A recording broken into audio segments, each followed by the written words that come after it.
शब्द, स्पर्श, रूप, रस, गंध, ये पंच विषयात्मक जो संसार है, इसी के साथ में बुद्धि को जोड़ना चाहता है। इसलिए मन देखो आप दुनियादारी में लगा रहता है।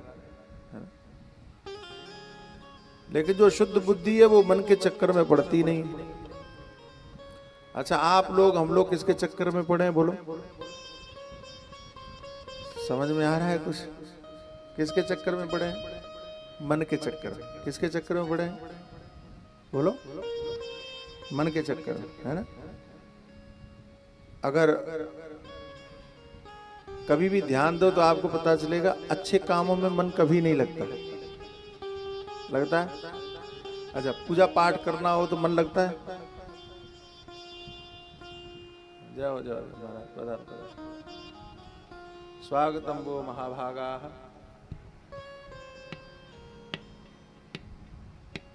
देखो, बात यह है कि कथा में महात्मा पधार जाए, समझो कथा सफल हो गई। आप जोरदार ताली बजा के इन संतों का स्वागत करो।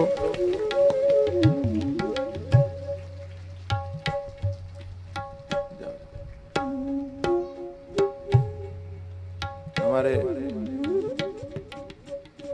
गुरु भाई नैमिषारण्य से पधारे हैं, परमादरणीय परम श्रद्धेय पूज्य स्वामी पुरुषोत्तमानंद सरस्वती जी महाराज। हमारे बड़े पुराने परिचित हैं, बड़े विद्वान हैं, योग्य हैं। परमादरणीय परम श्रद्धेय पूज्य स्वामी परिपूर्णानंद सरस्वती जी महाराज, दोनों संतों का स्वागत, अभिनंदन।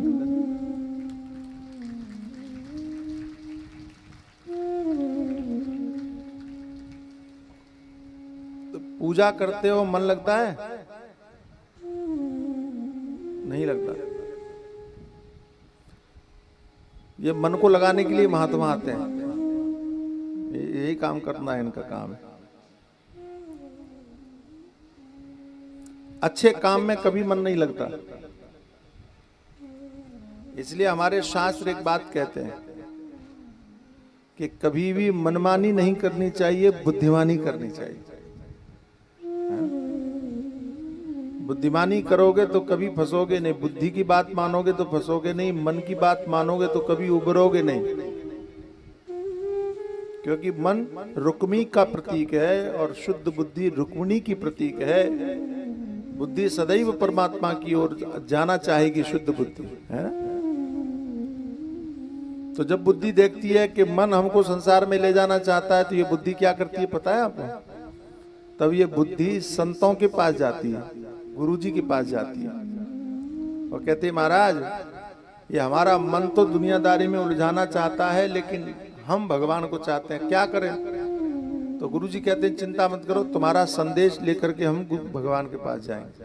तो ब्राह्मण देवता रुक्मिणी जी का पत्र लेकर के भगवान के पास जाते हैं। और भगवान क्या कहते हैं? भगवान कहते हैं कि अगर तुम हमको चाहती हो, बुद्धि को कहते हैं कि तुम हमको मानती हो, तो तुम घबराना नहीं, चिंता नहीं करना। अगर तुमको लाना पड़ा तो तुमको तुम्हारा हरण करके हम लेके आ जाएंगे, लेकिन तुमको हम अपने साथ जोड़ लेंगे, घबराने की आवश्यकता नहीं।